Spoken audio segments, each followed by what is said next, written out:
अस्सलामु अलैकुम रहमतुल्लाहि व बरकातुहू। औज़ु बिल्लाहि मिनश शैतानिर रजीम। बिस्मिल्लाहिर रहमानिर रहीम। रब्बि इश्रह ली सदरी वयस्सिर ली अमरी वहलुल उक़दतम मिन लिसानी यफ़क़हू क़ौली। रब्बि ज़िदनी इल्मा। औज़ु बिल्लाहि मिनश शैतानिर रजीम। बिस्मिल्लाहिर रहमानिर रहीम। शुरू अल्लाह के नाम से जो बड़ा मेहरबान और नहायत रहम करने वाला है। जब मूसा अपनी पूरी जवानी को पहुँच गया और इसका नशोनमा मुकम्मल हो गया तो हमने इसे हुक्म और इल्म अता किया। हम नेक लोगों को ऐसी ही जज़ा देते हैं। सुभान अल्लाह। इल्म हिकमत लफ्ज़ है, लेकिन अल्लाह ताला यहाँ फरमा रहे हैं कि मूसा वाहिद पैगम्बरों में ऐसा पैगम्बर है जिसको अल्लाह ने पहले हिकमत अता की और फिर इल्म। क्योंकि अल्लाह ताला ने मूसा अलैहिस्सलाम जो एक फ़िरौन एक बादशाह वक्त के घर में पलते बढ़ते जवान होते हैं, तो उनकी ज़िंदगी के अंदर एक नौजवान शहज़ादे वाली ज़िंदगी नहीं थी, बल्कि एक पैदाइशी तौर पर अल्लाह ताला ने उनके अंदर एक तफक्कुर रख दिया था और वो शुरू ही से मामलात की तह तक पहुँचना अल्लाह ताला ने उनको इल्म अता कर दिया। और बाद में जो इल्म था वो पैगम्बरी मिली जब, तो इल्म मिला। तो यहाँ अल्लाह तारीफ़ फरमा रहे हैं कि मूसा वाहिद वो पैगम्बर है जिसको अल्लाह ताला की तरफ से रहमत के तौर पर पहले हिकमत अता की गई, मामला फहमी। हालांकि इल्म के बाद मामले की गहराई तक बंदा पहुँचता है, लेकिन अल्लाह ताला फरमा रहे हैं कि इल्म तो बाद में, नबूवत तो बाद में मिली, लेकिन अल्लाह ताला का एक ख़ास एहसान था इस अल्लाह के बंदे पर कि इनको शुरू ही से मामलात की तह तक जानना अल्लाह ताला ने समझा दिया।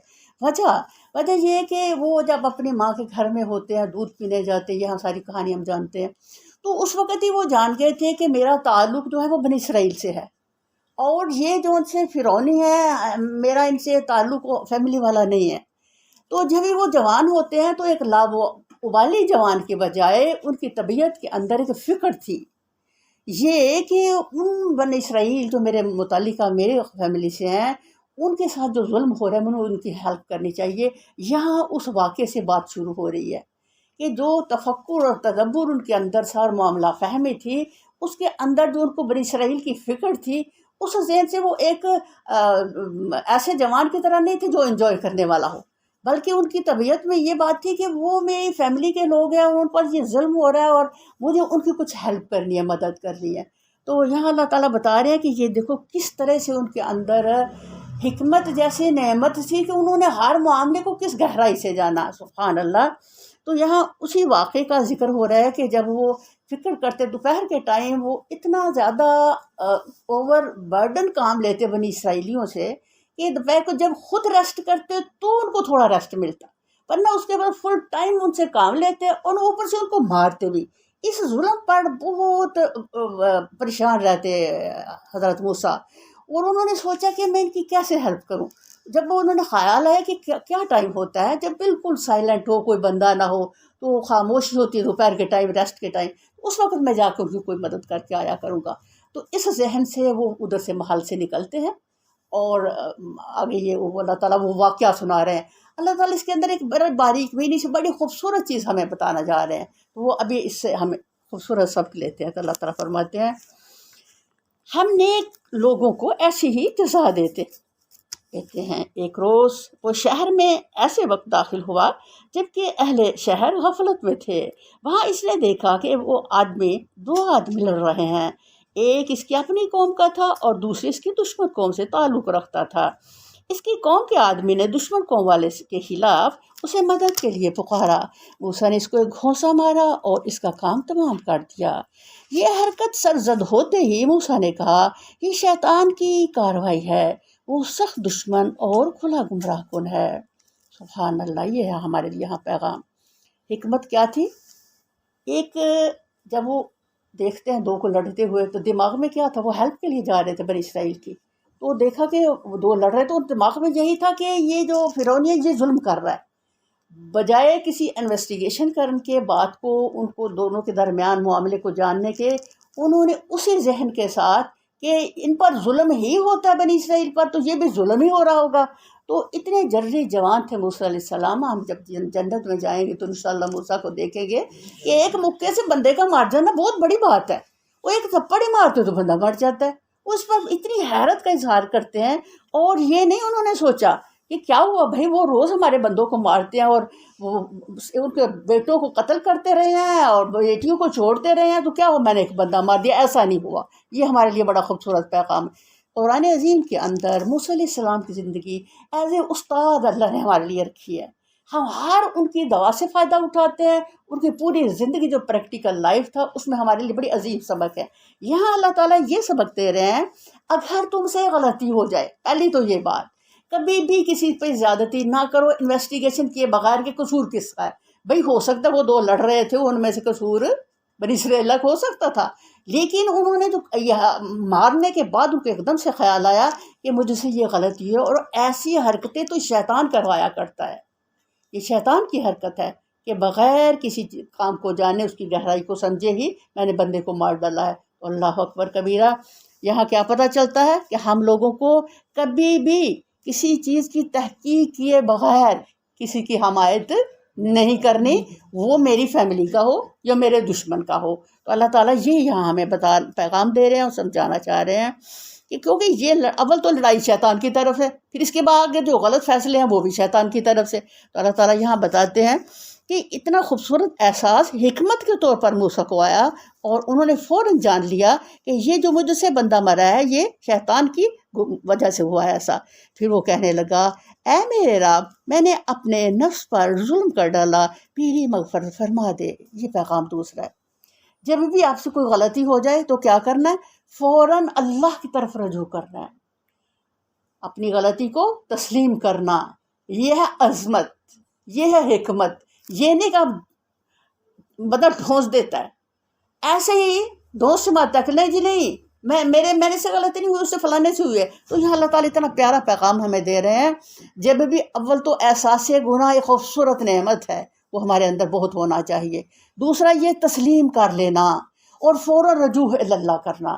رجوع اللہ سب سے بڑی نعمت ہے، اور وہ ہمیں کہاں سے مل رہی ہے؟ اس خوبصورت واقعے سے اللہ تعالیٰ ہمیں دے رہے ہیں کہ یہ دیکھو، موسیٰ کو احساس گناہ ہوتا ہے تو فوراً وہ اللہ اپنے رب سے کہتے ہیں کہ اے رب، یہ میں نے اپنے نفس پہ ظلم کیا، آپ میری غلطی کو معاف کر دیں، میری مغفرت فرما دے۔ چنانچہ اللہ نے ان کی مغفرت فرما دی۔ سبحان اللہ، وہ غفور رحیم ہے۔ یہاں پتہ چلتا ہے کہ آپ اللہ سے معافی مانگے تو اللہ تو ہر لمحے تم کو معاف کر دینے پہ تیار ہے۔ یہ اتنا بندہ مارنا بہت عظیم جرم ہے، لیکن کتنا بھی بڑا جرم ہو جائے وہ خدا قادر کل ہے، بھائی وہ مجھے معاف کر سکتا ہے۔ جب بھی میں معافی چاہوں وہ مجھے فوراً معاف کرے گا۔ یہاں ہمارے لیے سبق ہے کہ جب بھی آپ سے غلطی ہو، فوراً غفور الرحیم رب سے اپنے گناہ کی معافی مانگو، اور معافی پاؤ گے انشاءاللہ اس رحمان سے، کیونکہ وہ رحیم ہے۔ موسیٰ نے عہد کیا، اے میرے رب، یہ احسان جو تو نے مجھ پہ کیا ہے، اس کے بعد میں کبھی مجرموں کا مددگار نہ بنوں گا۔ اچھا یہ دیکھو یہاں کیا احسان ہے اللہ کا، سمجھ آئی بات کی؟ اللہ کا یہ احسان کہ اس نے توفیق دی معافی مانگنے کی، احساس گناہ دیا۔ اگر اللہ تعالیٰ ہماری سمت نہ سیدھی کر تو بھائی ہم اپنی سمت سیدھی نہیں کر سکتے۔ ہمارا نفس شیطان ہمیں برغلاتا ہے غلط چیزوں پر، لیکن جب اللہ کا احسان ہوتا ہے تو ہم فوراً معاملہ فہمی کے بعد رجوع اللہ کرتے ہیں اور اللہ تعالیٰ سے اپنی غلطی کی معافی مانگتے ہیں۔ وہ کہتے ہیں اللہ تعالیٰ آپ نے یہ مجھ پہ احسان کیا ہے کہ آپ نے مجھے معافی مانگنے کی توفیق دی ہے۔ یہاں کیا پتہ چلتا ہے کہ ہماری زندگی کے اندر کثرت معافی ہونا چاہیے۔ ہم کو اللہ تعالیٰ سے اتنا زیادہ اپنے گناہوں کی معافی مانگنا چاہیے، غلطی ہو یا نہ ہو ہماری زبان استغفر اللہ، ربی غفر لی، کسی نہ کسی ایسے کلمے سے اللہ تعالیٰ سے جڑی رہے جس میں ہم اللہ تعالیٰ سے اپنی کوتاہیوں غلطیوں کی معافی مانگتے رہیں۔ اور یہ معافی مانگنا بھی کیا ہے؟ توفیق اللہ، اگر اللہ توفیق نہ دے تو ہم رحمان سے معافی نہیں مانگ سکتے۔ اس کے بعد میں کبھی مجرموں کا مددگار نہ بنوں گا۔ اور یہ دیکھو اس کا مطلب کیا ہوا؟ غفر کا معنی ہی یہ ہے، اللہ جی جو غلطی مجھ سے ہوئے ایسی غلطی میں دوبارہ نہیں کروں گا، یہ ہے غافر۔ تو وہ کہتے ہیں میں کبھی بھی مجرموں کا साथ आइंदा नहीं दूंगा। दूसरे रोज़ वो सुबह सवेरे डरता और हर तरफ से ख़तरा भांपता हुआ शहर में जा रहा था कि यकायक क्या देखता है कि वही शख्स जिसने कल इसे मदद के लिए पुकारा था आज फिर इससे पुकार रहा है। मूसा ने कहा, तू तो बड़ा ही बहका हुआ आदमी है। फिर जब मूसा ने इरादा किया कि दुश्मन कौम के आदमी पर हमला करे तो वो पुकार उठा, क्या है मूसा, क्या आज तू मुझे उसी तरह कत्ल करने लगा है जिस तरह कल एक आदमी शख्स को कत्ल कर चुका है? अल्लाह अकबर कबीरा। तू इस मुल्क में जब्बार बनकर रहना चाहता है, इस्लाह करना नहीं चाहता। अब ये देखें कि मूसा सहमता और डरता हुआ क्यों निकला। भाई इतना बड़ा वाक़या हो गया था, बंदा मर गया था उनसे। तो दूसरे दिन फिर उसी टाइम वो निकलते हैं, लेकिन वो घबराहट में निकलते हैं, खौफ में निकलते हैं कि मेरी गलती कि किसी को पता ना चल जाए। लेकिन क्या होता है, फिर उसी जगह पे एग्जैक्ट दो बंदे फिर लड़ रहे हैं। उनमें बनी इसराइली वही है जो कल लड़ रहा था। तो वो देखते हैं ऊपर नीचे है वो, तो वो नीचे कौन है, बनी इसराइली। तो वो पुकारता है, वो कहते तू तो बड़ा बेकार बंदा है, कल भी अकल से लड़ रहा था आज फिर मुझे पुकार रहा है। लेकिन वो जब कहते हैं कि ये मुझे मार छोड़ेगा, मुझे बचाओ, फिर उनको ख्याल आता है कि मुमकिन है आज ये मेरा बनी इसराइली मजलूम हो, तो उसके हेल्प के लिए थोड़ा आगे बढ़ते हैं। इस पर वो जो फिरौनी था वो आगे से कहते हैं कि अच्छा कल आपने एक बंदा मारा है, आज फिर आप यही काम करने लगे हैं। ये नहीं सहम में और खौफ किस वजह से, कल के खौफ जो गलती हुई थी। तो वो एकदम घबराहट में आते हैं मूसा अलैहिस्सलाम कि इस बंदे ने मुझे वो कल की बात कह दी है और कहा कि तू फितरे बर्पा करने आया और ज़ातियाँ करने आया, तो इस्लाही मुल्क में करना चाहता। तो इस पे उनको घबराहट आती है। तो अल्लाह अकबर। तो इसके बाद एक आदमी शहर के परले दर्जे से दौड़ता हुआ आया और बोला, मूसा सरदारों में तेरे कत्ल के मशवरे हो रहे हैं, यहाँ से निकल जा, मैं तेरा खैर ख्वाह हूँ। अब ये दुख जब भी बंदा मरता है पहले दिन, तो जो सा फिरौन था, कुरान में अल्लाह ताला ने हमें बताया ना कि मैंने मूसा का चेहरा ही ऐसा बनाया था कि इतना अट्रैक्टिव, जो भी कोई मूसा को देखता उससे मोहब्बत करने लग जाता। तो ज़ाहिर एक बच्चा, कोई बिल्ली का बच्चा पाल लो उससे मोहब्बत हो जाती है, तो इंसान का बच्चा था और बड़ी मोहब्बतों से उसको पाला। अब उधर ही जवान हो, ज़ाहिर दिल में मोहब्बत पड़ गई थी। अब जो थे वज़रा, उनको बड़ा इससे ना चिढ़ थी। वो कहते लो जी, एक तरफ बनी इसराइली हमारे गुलाम, उनके हम बच्चे मार रहे हैं, दूसरी तरफ एक बनी इसराइलियों का ही एक लड़का है, तो उसके लिए हमें पूरा प्रोटोकॉल शहाना देना पड़ रहा है। जब वो आता है उसके लिए गेट खोलते हैं, पूरे इसको सलूट देते हैं। तो अच्छा हुआ ये अब पकड़ा गया। अब ऐसे करो, आपस में उन्होंने मशवरा किया जर्नैलों ने बैठ के कि जहाँ कहीं हम फिरौन को बता देते हैं उसने ये हरकत की है, आप लोग जहाँ कहीं वो मूसा मिले उसको पकड़ना नहीं, उसको वहीं मार देना है। क्योंकि अगर पकड़ के लाए और फिरौन के सामने ले आए तो इसको हैराम आ जाना, इसने कहना अच्छा कि आदमी डाल दो या ऐसे ऐसे। तो तो हमें पहले हम बहुत टची हैं कि उसकी जो हम प्रोटोकॉल देते हैं। अब उन जर्नैलों में एक बंदा था जो मुस्लिम हो चुका था और वो मूसा का खैर ख्वाह था। जब भी वो मीटिंग ख़त्म होती है तो वो वहाँ से भागता है और दौड़ा आता है मूसा के पास और आके कहता है कि मैं तुम्हारा हमदर्द खैर ख्वाह हूँ, इस तरह से वहाँ तुम्हारे लिए मारने के मशवरे हो रहे हैं, आप फ़ौरन यहाँ से निकल जाए। अब ये देखो एक बंदा है ऐसे नहाता खड़ा है, आप उसको कहते हो कि भैया आपकी बस जान पे बन गई, आप यहाँ से भागें, तो क्या कैफियत हो सकती है। सुभान अल्लाह। अल्लाह ताला किस तरह कुरान अज़ीम में उसकी पूरी तस्वीर खींच रहे हैं कि जब भी वो आके तो सुनाता है और कहता है यहाँ से भाग जो, मैं तुम्हारा खैर ख्वाह हूँ। ये खबर सुनते ही मूसा डरता और सहमता निकल खड़ा हुआ और इसने दुआ की, ऐ मेरे रब मुझे ज़ालिमों से बचा। सुभान अल्लाह। ये देखें कि मूसा अलैहिस्सलाम यहाँ खड़े थे, तैयारी करके नहीं आई किसी लंबे सफ़र के लिए, और ये भी नहीं जानते थे मैं किधर जाऊँ, ये भी नहीं जानते थे, कोई मंजिल का ख्याल नहीं था, कोई रास्ता का पता नहीं था, कोई ज़्यादा राह पास नहीं था। तो एकदम से वहाँ से भागे हैं और मिस्र से बाहर निकल गए। और जब मिस्र से बाहर जाते हैं तो आगे सहरा है। अब उनको यही मालूम नहीं कि मैं किधर जाऊँ। इस दुआ के साथ कि अल्लाह मुझे इन ज़ालिमों से बचा जो मुझे मारना चाहते हैं। मैंने को इरादतन तो उस बंदे को नहीं मारा था ना। तो अब वहाँ खड़े होके तो सहरा में वो अल्लाह ताला से दुआ करते हैं, रब्बी अन यहदियनी सवा सबील। ये इतनी अजीम दुआ है, इतना अजीम ख़जाना है। मूसा अलैहिस्सलाम से दुआओं का एक अजीम ज़ख़ीरा और तोहफ़ा हमें रब ताला ने अता किया है کہ جو زندگی کے مختلف حصوں میں جب بھی ہم الفاظ میں مانگتے ہیں تو اللہ تعالیٰ اپنی رحمت کے دروازے ہم پر کھول دیتے ہیں۔ سبحان اللہ، یہ دیکھیں کہ یہ وہ دعا ہے، ربی ان یہدینی سواء السبیل، اس کی برکت سے اللہ تعالیٰ اپنی رحمت سے ان کے منہ کو سیدھا مدین کی طرف کر دیتے ہیں، اور وہاں سے وہ بھاگنا شروع کر دیتے ہیں، اور بھاگتے بھاگتے آخر مدین پہنچ جاتے ہیں۔ سبحان اللہ، اگر رکوع میں ہم یہ پڑھیں گے، اس رکوع سے جو بیسک بات ہمیں پیغام وہ یہ کہ ہم لوگ موسیٰ علیہ السلام سے کیا کچھ سیکھ رہے ہیں۔ ایک یہ کہ کبھی بھی کوئی معاملہ زندگی میں پیش آئے تو آپ بغیر تحقیق کے کسی پر اٹیک مت کریں۔ دوسرا یہ، اگر غلطی زندگی میں ہو جائے تو رحمان سے فوراً اپنے گناہ کی معافی مانگے، اور یہ جو گناہ کی معافی آپ نے مانگی اس کو بھی اللہ کا احسان سمجھیں۔ کوئی بھی آپ نیکی کرتے ہیں وہ رحمان کی توفیق سے کرتے ہیں، خود سے ہم چاہیں تو نہیں کر سکتے۔ کیوں؟ بھئی شیطان تو ہمیں تسلیم کرنے نہیں دیتا کہ میں غلط ہوں، تو یہ رب کا کرم ہے جو میں اپنے آپ کو غلط سمجھوں اور میری غلطیاں۔ اور اللہ تعالیٰ جب کسی سے محبت کرتے ہیں تو اس کے باطن کے عیب اس پر کھول دیتے ہیں۔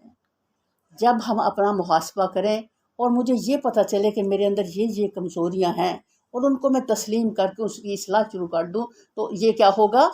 میرے رب کی محبت یہ تصدیق ہوئی، اللہ مجھ سے محبت کرتا ہے۔ ورنہ ہم جب گفتگو آپس میں کرتے ہیں ہماری باتوں میں کیا ہوتا ہے؟ میں ہمیشہ جو گفتگو ہے اس کے اندر یہ شو کرنا کروں کہ سب سے زیادہ علم میرا ہے، جو کچھ بھی معاملات زندگی ہیں وہ بیسٹ میری عقل سے چل رہے ہیں، اور دوسروں پہ تنقید۔ تو کتاب اللہ ہماری محاسبہ کرتا ہے، ہماری تربیت کرتا ہے کہ اپنی تعریفیں نہیں کرو، بلکہ کیا کرو؟ تعریفیں ساری اللہ رب العالمین کے لیے ہیں، کمزوری ساریاں میرے لیے ہیں۔ جب بھی کوئی بات کوئی معاملہ ہو اپنے آپ کو اس جگہ پہ رکھو جہاں ہم کو موسیٰ نے رکھا۔ موسیٰ تو وہی اتنی عظیم چیز تھا، جو پیغمبر لوگ ہوتے ہیں وہ پیدائش سے عظیم ہوتے ہیں۔ اس بندے کو غلطی پر فوراً احساس ہوا، رحمان کی طرف اس نے توجہ کی۔ تو اللہ کرے کہ ہم زندگیوں کے اندر ایک معاملہ فہمی کو، اور دوسرا یہ کہ اپنے آپ کو اللہ کے ساتھ استغفار سے جوڑے رہیں، اور جو بھی ہم نیکی کریں اس کو اللہ کا احسان سمجھیں۔ یہ نہیں کہ نیکی کے بعد میں آپ 10 بندوں کو بٹھا کے اپنی نیکیاں دہرا کے آپ کو بتائیں کہ میں وہ نیکیاں کرتی ہوں، میں بہت نیک ہوں، میں بہت نمازیں پڑھتی ہوں، اور ہر بات کے ساتھ جون سی ہے وہ کیا ہو؟ نیکی کے ساتھ بات کی گفتگو۔ یہ انتہائی کمزور پہلو ہماری زندگی کا کہ ہم اپنی نیکیوں کے ساتھ اپنی گفتگو کا سفر کرتے ہیں۔ نبی کریم صلی اللہ علیہ وسلم نے فرمایا، جب تم کسی سے گفتگو کرتے ہو اور اس میں اپنی نیکیوں کا حوالہ رکھتے ہو، کس لیے؟ اب مجھے نیک جانے اور میری عزت بنے۔ نبی صلی اللہ علیہ وسلم فرمایا کہ اللہ انہی کے سامنے تمہیں ذلیل کر دے گا۔ کبھی بھی اپنی نیکیوں کے حوالے سے دوسرے سے گفتگو مت کرو۔ نیکیاں ہیں ہی نہیں اس قابل جن کو شو آف کیا جائے، بلکہ ہمارا سٹیج اس وقت کیا ہے کہ اگر کوئی تھوڑی بہت ہم سے نیکی ہوئی تو اسے چھپا لیں، اور ہر وقت احساس میں رہیں، استغفار کے احساس میں، تاکہ ہم زندگی کے اندر اپنا جو معاملہ ہے استغفار سے اپنے ماضی کو دھوئیں، اور استغفار ہی سے آج اور آنے والے مستقبل کو بھی الحمدللہ بہتر بنائیں۔ یہ اتنا خوبصورت رکوع ہے جو ہمارے لیے ایک بڑا بیسک پیغام ہمیں دے جا رہا ہے، کیا کہ ہم لوگ اپنی زندگیوں کے اندر استغفار کو کثرت کر لیں اور احساس گناہ سے جئیں، تاکہ الحمدللہ کل جب رحمان رب کے دربار میں جائیں تو ہم اپنی توبہ کی برکت سے سرخروئی پائیں، اور الحمدللہ اللہ ہم سے راضی ہو جائے۔ وما علینا الا البلاغ المبین۔